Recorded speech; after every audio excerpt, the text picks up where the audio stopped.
Largest news network. आदाब नाजरीन, दो रुख के साथ मैं हूं मुनज़्ज़ा शाह। महाराष्ट्र की जो सियासत है उसमें इतने उथल पुथल देखने को मिले, इतने उतार चढ़ाव देखने को मिले।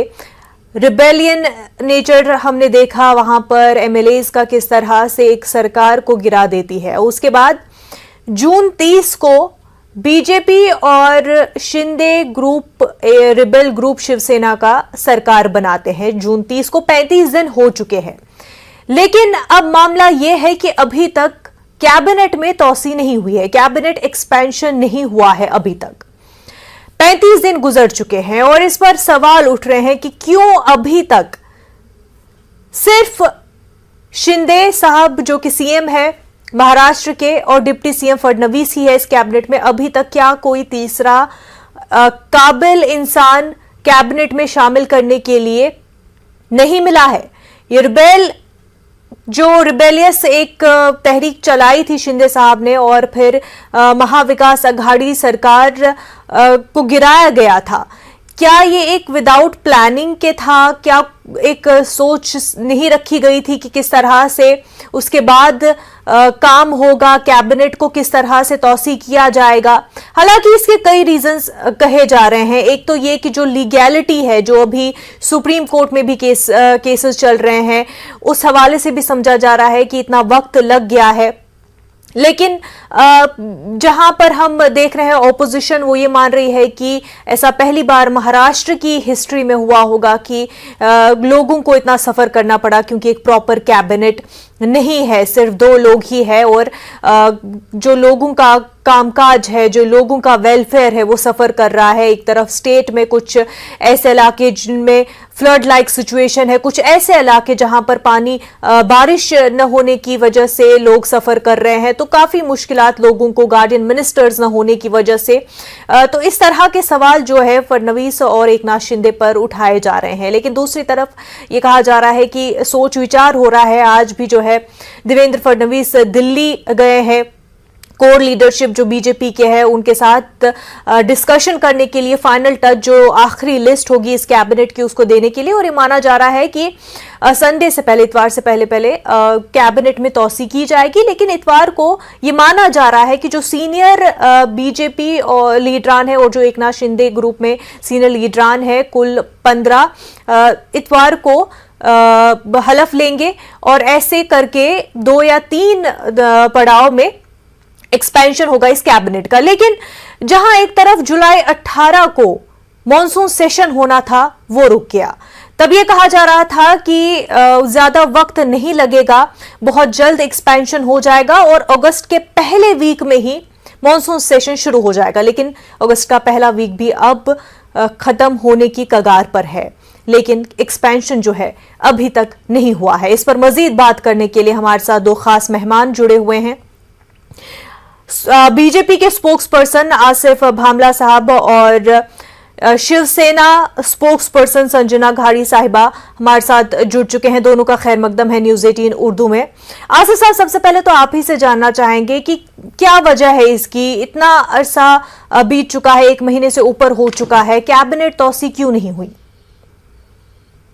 मुझे पता है ये एक वाजिब प्रश्न है जो एक अरसे से चल रहा है, लेकिन आप जैसे जानते ही होंगे कि मुसलसल 2.5 साल से जो पिछली सरकार चल रही थी उसमें उसके बाद ये जो सरकार आई है, और ये सरकार जो है आई है इन्हीं के अपने शिवसेना के अंदरूनी जो है कलेश के कारण। ये भारतीय जनता पार्टी इसका कोई कारण नहीं है इसमें। और चूंकि परिस्थिति ऐसी थी कि यदि हम इसमें इन्वॉल्व ना होते और दोबारा महाराष्ट्र जो है इसको चुनाव पर थोपा नहीं जा सकता है।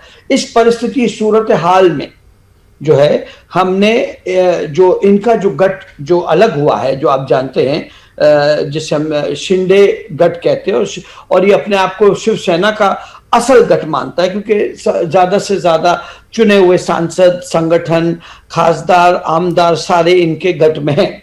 बहरहाल ये मामला चूंकि कोर्ट में मुंतफिक है, तो इस पर मैं बहुत ज्यादा अपनी बातें रखूं ये भी मुनासिब नहीं है। कोई फैसला अब आने की कगार में अगले 2-4 दिन में सारी चीजें जो है महाराष्ट्र और देश के सामने जो है साबित हो जाएगी। तो ये पेचीदगी के चलते जो है ये सरकार बनी है, और ये सरकार में बहरहाल ऑफ कोर्स हमारे स्पीकर है, हमारे मुख्यमंत्री हैं, उप मुख्यमंत्री हैं, और यकीनन इसमें हम इस बात से इत्तेफाक रखते हैं कि एक पूर्ण रूप से एक प्रॉपर जिसे कहते हैं मंत्री पद, अभी चूंकि ये नया विस्तार है, नई व्यवस्थाएं हैं, तो इसमें कुछ टेक्निकल कॉम्प्लिकेशंस है। आप जानते कोर्ट के मसाइल भी हैं उसमें इन्वॉल्व, कुछ लोगों का सस्पेंशन का भी एक विषय। तो ये सारी चीजें और एक तरीके का ये सारा जो जद्दोजहद चल रहा है, आप देख रहे हो ये मसले मसाइल पार्लियामेंट में जो चल रहा है, तो केंद्र के भी जो नेतागण है वो अपने उस कामों में बिजी। आप देख रहे हो कि किस तरीके से कांग्रेस दखलंदाजी कर रही है, वहां पर पार्लियामेंट चलने नहीं देने का प्रयास किया जा रहा है। तो इस किस्म की ये जो हलचल चल रही है, इस बीच जो है महाराष्ट्र का जो एक बड़ा निर्णय है वो कहीं ना कहीं अभी जो है बाकी है, लेकिन मेरा अनुमान है कि अगले सप्ताह तक, लेकिन और बहुत ज्यादा मुझे जितना भरोसा लगता है, क्योंकि ये 15 अगस्त के पहले हमें करना ही है, और तब तक हो भी जाए, क्योंकि तब तक कोर्ट का निकाल भी आ जाना चाहिए। एक बात है। दूसरी बात तो आपकी 15 अगस्त को क्योंकि सारे पालक मंत्रियों को अपने अपने जिले में जाना, एक औपचारिक ध्वज के लिए एक प्राथमिक व्यवस्था है ये इस हर राज्य में, हर जिले की। तो उसके चलते जो है आपके जो पालक मंत्री हैं वो नियुक्त हो जाने चाहिए, ऐसा मेरा अनुमान है, और मैं यही उम्मीद करता हूं ताकि ये सारी चीजें हो जाए और जल्द से जल्द महाराष्ट्र जो है उसी गति में और अच्छी बात यह है कि दोनों में, केंद्र में और राज्य में एक सरकार होने के चलते जो पॉलिसी पैरालिसिस चल रहे थे, जो कामों में दिक्कतें आ रही थी, रुकावटें आ रही थी, मतभेद, क्योंकि इनमें 3 सरकार अलग अलग दिशा से काम कर रही थी, और उस बीच उनके आपने देखा कि भाई उनके 2 मंत्री जो है जो साबित मंत्री थे उन्हें जेल की सलाखों के पीछे जो है जाना पड़ा। तो उन मंत्रालयों के भी काफी सारा जो है बैकलॉग है। तो अन्य किस्म की ये तमाम जो चीजें हैं, लेकिन सर आसिफ साहब, लोग तो ये भी कह रहे हैं कि कम से कम काम हो रहा था और अच्छा काम हो रहा था, लेकिन अब तो सारा काम रुका हुआ है। संजना जी से जानेंगे। संजना जी, जो जवाब आसिफ साहब ने दिया है, क्या आप उससे सेटिस्फाई है? अच्छा, आसिफ साहब ने अभी सबसे तो पहले कहा शुरुआत में कि ये सरकार आई है, तो ये सरकार आई नहीं है, ये सरकार साजिश करके लाई गई है। वो कहीं पे महाविकास आघाड़ी को अनैसर्गिक सरकार कहा करते थे, लेकिन अभी जो उन्होंने गुस्ताखी की है वो सीधे लोकशाही के साथ, भारत के संविधान के साथ गुस्ताखी करके इस तरीके की साजिश भरी सरकार वो लेके आए हैं। और उसका दुर्भाग्य इतना है कि इसमें इनके मुख्यमंत्री और उप मुख्यमंत्री दोनों ही बैठ के 45 कुर्सियां, जैसे हम लोग बोलते कि 40 कुर्सियां इनके तरफ देख रही है, वहां पे कुछ काम नहीं हो पा रहे हैं। और मंत्रिमंडल का विस्तार वो किस कारण रुका है, मेरे ख्याल से उन्होंने ही उसमें बहुत सारी चीजें अभी बताई हुई है। और हमारे यहाँ तो हमें पूरा विश्वास है कि ये सब रुका हुआ है, उसका कारण कहीं पे कोर्ट तो है ही, लेकिन उसके सिवाय ये जो 40 लोग हमारे पास से गए हुए उनके पास एमएलए जी, तो उनकी अपेक्षाएं किस तरह से पूरी की जाए। कभी बोला जाता है 13 जनों को मंत्री पद मिलेगा, कभी 19 जन को, क्योंकि ये 40 लोग जो गए ना, ये बहुत ज्यादा महत्वाकांक्षी लोग हैं। इसमें तो कितने से सारे मंत्री भी थे, तो इनकी बहुत सारी बड़ी महत्वाकांक्षाएं लेके जाने वाले ये लोग हैं। और अभी जैसे इन्होंने बताया कि आपसी तकरार की वजह से सरकार में शिवसेना में फूट पड़ी है, तो जैसे आपके प्रवक्ता ही बहुत सारे चैनल पे बताते हैं ये ईडी सरकार है, वो अलग तरीके से बताते हैं। जो सही ईडी का मतलब है, जो सारी दुनिया जानती है, ईडी रहे, सीबीआई रहे और इनकम टैक्स, ये सभी के काम महाराष्ट्र के लिए तो फिलहाल बंद हो गए।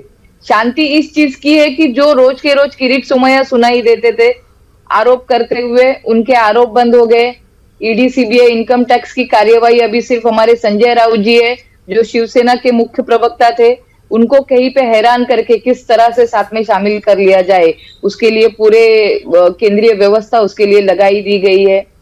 कहीं पे लोकशाही का पूरी तरह से दमन, इसका ही एक उदाहरण है कि अपनी सत्ता लालसा के लिए किस तरह से सरकार लाई गई है और महाराष्ट्र की जनता को किस तरह से सुविधा तो लंबे रही, आज जो दिक्कत है महाराष्ट्र को, जिस तरह से बरसात हो रही है, यहाँ पे गीला दुष्काल हम लोग बोल रहे हैं कि यहाँ पे लाना चाहिए, शेतकरियों को सुविधा देनी चाहिए और बहुत सारे प्रश्न है। देखिए 2 मंत्री लेके पूरा कामकाज तो नहीं संभाल सकते मंत्रिमंडल का, हर एक फाइल उनके पास नहीं जा सकती। संजना जी, शिंदे साहब का कहना है कि तमाम काम अच्छे से हो रहे हैं, लोगों के वेलफेयर के लिए कई बेहतर डिसीजंस भी लिए गए हैं, 2 ही लोग हैं भले ही, लेकिन काम बराबर हो रहा है।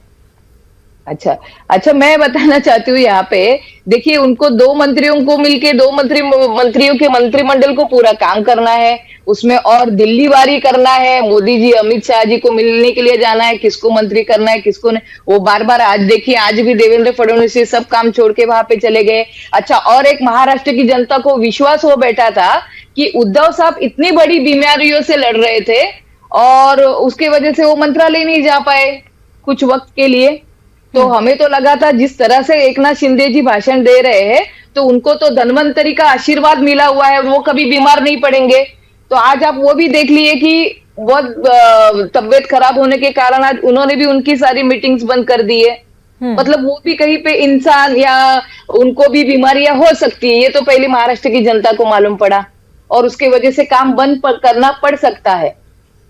तो ऐसी बहुत सारी दिक्कतें उनके सामने भी हमें दिखाई दे रही है। अच्छा, ये बीमारी उनकी तबीयत की वजह से हुई कि कहीं पे आज सुप्रीम कोर्ट ने जिस तरह से उनके वकील को फटकारा हुआ है, उनके जो 2-3 मुद्दों पे निवडणूक आयोग, इलेक्शन कमीशन को रोकाया गया है कि आप इसमें बीच में ना पड़े जब तक इसका निर्णय नहीं आता, तो ये सारी चीजें कहीं पे उनके लिए बहुत घबराहट भरी थी, उनका भविष्य दोलायमान करने वाली थी और शायद उसके वजह से कहीं वो डर उनकी बीमारी का कारण ना हो। हालांकि उनके ऑफिस से आया है कि पिछले कई दिनों से थकावट की वजह से उनको ये 1 दिन ऑफ लेना पड़ा, जिस वजह से कुछ ऑफिशियल एंगेजमेंट्स और 2 मीटिंग्स उनको कैंसिल करनी पड़ी। आसिफ साहब, 40 लोग जिन्होंने साथ दिया या ये कहे रिबेल किया, उनके जो एक्सपेक्टेशंस है या उनसे जो वादे किए गए हो, क्या ऐसा है कि वो वादे कैसे अब पूरे किए जाए, ये अब कशमकश हो रही हो?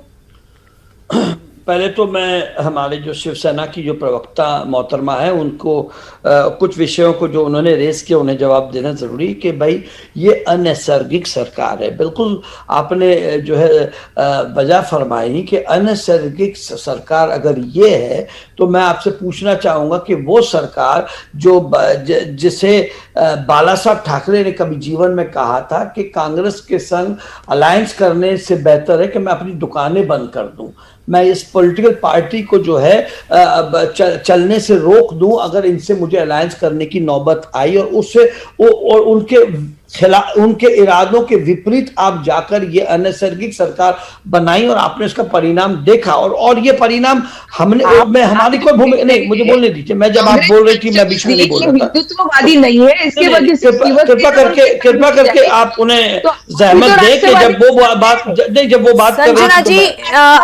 आपको भी बात रखने का मौका दिया गया और इसके बाद भी आप अपना जवाब रखें। ये तरीके इन्हें शोभा देते हैं, हम बीच बीच में नहीं टोका करते, तो इन्हें जरा जी आसिफ साहब आप अपनी बात रखें। तो ये संजना जी आपके पास आएंगे। ये बिल्कुल ये जो अभी मौजूदा सरकार है, बिल्कुल मैं बजा फरमाऊंगा कि ये नैसर्गिक सरकार है जो बाला साहब ठाकरे की विचारधाराओं की सरकार थी, और ये नैसर्गिक सरकार होने के चलते ये 2.5 साल कटेंगे, उसके बाद भी जो है अगर नहीं सर, लेकिन आप जो कह रहे हैं ना कि बाला साहब ठाकरे ने बोला था कि सर, क्योंकि आपका पॉइंट है कि कभी कांग्रेस के साथ नहीं आएंगे, बीजेपी भी कभी पीडीपी के साथ नहीं आने वाली थी लेकिन आ गए, आइडियोलॉजी इतनी क्लैश थी। वो पॉलिटिक्स ही ऐसी है कि जिसमें कहा जाता है कि कोई परमानेंट एनिमी नहीं होता है सर। नहीं तो ये तो हमें अनैसर्गिक बोल रहे हैं ना। अभी मैं ये इसकी तफ्तीश इसलिए कर रहा हूं क्योंकि इन्होंने हमें अनैसर्गिक बताया, तो मैंने उनको ये कंपैरिजन बताया। नहीं कहा, मैंने कहा आप हमें अनैसर्गिक कहते थे और आपने साजिशों भरी सरकार बनाई है, ये मैंने कहा। दूसरी बात इनकी, मुझे अगर इन्हें थोड़ा सा आप कहें कि जहमत करें कि जब मैं बोल रहा हूं तो बीच में ना बोले, जब उनका वक्त आएगा तो बोले। इसके लिए मैंने बताया। किरीट सोमैया जी की बात कर रहे हैं कि वो अभी उन्हें सुन रहे हैं, तो पूरा महाराष्ट्र जो है सुबह 9 बजे संजय राउत को जो ईडी में जाने के लिए उनके पास वक्त नहीं होता था, लेकिन सारी मीडिया को इकट्ठा करके जो है भारतीय जनता पार्टी के बारे में के मुखालिफत में हर रोज 9 बजे, आज वो बचे हुए किरीट सोमैया तो आज भी प्रेस कॉन्फ्रेंस कर रहे हैं। आज मैं खुद स्वयं उस प्रेस कॉन्फ्रेंस में शरीक था, तो कृपया करके वो ना बोले, जो हकीकत है वो लोगों को बताए, महाराष्ट्र की जनता को गुमराह ना करे। जहां तक के 2 मंत्रियों का सवाल है, मैं ये इस बात से इत्तेफाक रखता हूं कि ये 2 मिलकर भी 100 का काम किए। तबीयत में नासाजगी जो है ये हर एक के साथ लगा हुआ है, और ये इसमें मुझे नहीं लगता कोई हमें बहुत दूर तक हमारी सोच ले जानी चाहिए। जहां तक के निर्णयों का और काम का सवाल है, आप लोग जानते होंगे कि इस कार्यकाल में भी तमाम निर्णय, चाहे वो आरए का निर्णय हो, जो एक पॉलिसी पैरालिसिस था, आज आपने देखा कि तुरंत आते साथ जो है वो आरए कारशेड चालू हो गया। पूरी मुंबई शहर को जो है आपने खोद कर रखा था, गड्ढे आपने देखा। इतने सालों से 25 साल से ये महानगर पालिका पे राज कर रहे, कोई विजन है नहीं शिवसेना का। आज भी शिवसेना जो है अपने 25 साल से सरकार में, लेकिन सर अब तो आप उन्हीं के लोगों के साथ सरकार बना रहे हैं ना, जिनके साथ आप सरकार बनाए वो वहीं से तो आए हैं।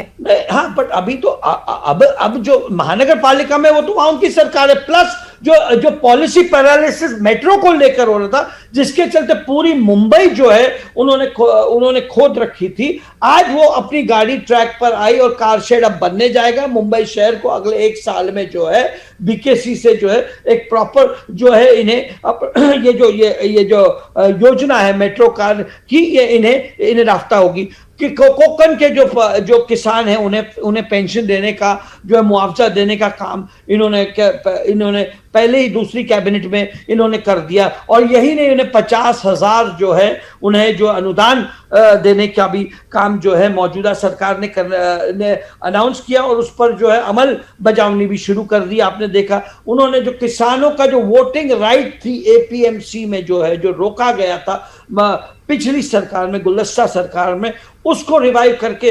उसको भी फिर से जो है शुरू किया गया। डायरेक्ट इलेक्शन सरपंच का हो, ऐसी योजना उन्होंने ग्राम पंचायत की। औरंगाबाद का आप लोगों ने देखा कि जो नाम का जो विवाद था उस पर उन्होंने निवारण किया।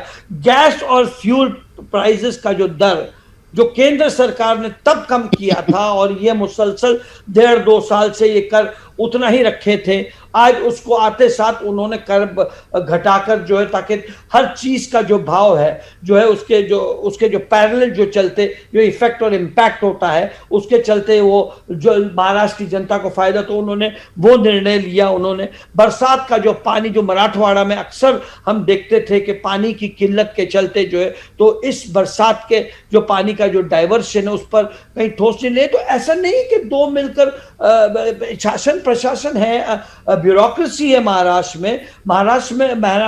कभी भी एक अपंग राज्य नहीं रहा है। महाराष्ट्र हमेशा एक उत्स्फूर्त, लेकिन आदित्य ठाकरे शिव संवाद यात्रा कर रहे हैं और उनका कहना है कि काम नहीं हो रहा है, लोगों के काम नहीं हो रहे हैं, लोगों को मुश्किलों का सामना हो रहा है। 2 लोग जो है समझते हैं कि हम बेहतर चला सकते हैं सरकार, तीसरा और कोई काबिल मिल नहीं रहा। आप और क्या उम्मीद करते हो? क्या प्रशंसा करेंगे? ये तो नहीं, तो हम उम्मीद रख सकते हैं विरोधकों से, तो वो अपना काम कर रहे हैं, हमें इसमें दखलंदाजी नहीं करनी है, वो अपना काम करे। भारतीय जनता पार्टी और शिवसेना जो ये ये अपना काम कर रही है, और आने वाले दिनों में इसका फर्क दिखेगा। देखिए, लोग भीड़ इकट्ठा करना, कोई नेता कहीं भी जाता है, आपने देखा कि शिंदेगढ़ के भी जो आमदार अपने अपने क्षेत्र में जा रहे हैं, उन्हें भी बहुत प्रतिसाद मिल रहा है। लेकिन उनके हवाले से आपने जवाब नहीं दिया सर, क्या उनकी जो एक्सपेक्टेशंस है उनमें कहीं पेच फंसा हुआ है जिस वजह से एक्सपेंशन नहीं हो रहा है? नहीं, पेज उनके एक्सपेक्टेशन से को लेकर कुछ पेज फंसा नहीं है। ये लोग जो है गुमराह करने की बात कर रहे हैं, और ये बिल्कुल जो शिवसेना है, पहले तो वो अपने जो लोग जो है जो परेशानियों में है उनका हल निकाले। ये जो मौजूदा सरकार है, ये अपने तरीके से जो भी पेचीदगी है, जो भी रुकावटें हैं, जो भी कमियां हैं, और उस पर जो है उसके लिए बहुत सक्षम है, क्योंकि हमें केंद्र सरकार उनका नेतृत्व आदरणीय मोदी जी का आशीर्वाद है, देवेंद्र जी को भी और शिंदे जी दोनों को, यानी कि दोनों को आशीर्वाद है, और दोनों के आशीर्वाद से जो है जहां तक के जो फंड्स जिसका पैरालिसिस कहीं ना कहीं एक राज्य स्तर पर होता था, आज आगे आने वाले दिनों में, हालांकि सर ऐसा होना नहीं चाहिए। अगर आप जो कह रहे हैं कि सेंटर पे और स्टेट में दोनों सेम पार्टी की सरकार हो तो बेहतर काम होगा, जबकि एक डेमोक्रेटिक कंट्री में अगर स्टेट में अलग गवर्नमेंट है, अलग पार्टी की गवर्नमेंट है, सेंटर में अलग गवर्नमेंट है, ऐसा कोऑर्डिनेशन होना चाहिए। फिर भी काम अच्छा होना चाहिए, नहीं कि दोनों जगह सेम पार्टी हो तभी तालमेल अच्छा होगा, तभी काम होगा। संजना जी, जेपी नड्डा जी ने बताया है ना, उन्होंने बताया है सब पार्टियां विपक्ष खत्म कर देने, उन्हें सिर्फ भारतीय जनता पक्ष रखना है, लोकशाही खत्म करनी है और अधिकारशाही और हुकुमशाही लेके आनी है मोदी जी की और अमित शाह जी की। बस यही काम करना है इन लोगों को, और भले वो खत्म करने के लिए जो भी केंद्रीय यंत्रणों का वापर करना है वो करने वाले। संजना जी ये बताइए कि लेकिन ये भी कहा जा रहा है कि ऐसा पहली बार तो नहीं हुआ है कि इतना वक्त लग रहा हो कैबिनेट एक्सपेंशन में। हालांकि पूरे मुल्क में महाराष्ट्र तीसरी ऐसी स्टेट होगी जहां पर इतना वक्त लग रहा है, दो लोग सरकार चला रहे हैं। केसीआर ने 2019 में जब सरकार बनाई तो 66 डेज लगे उनको एक्सपेंशन करने में, वहीं BS येदियुरप्पा को 25 दिन लगे।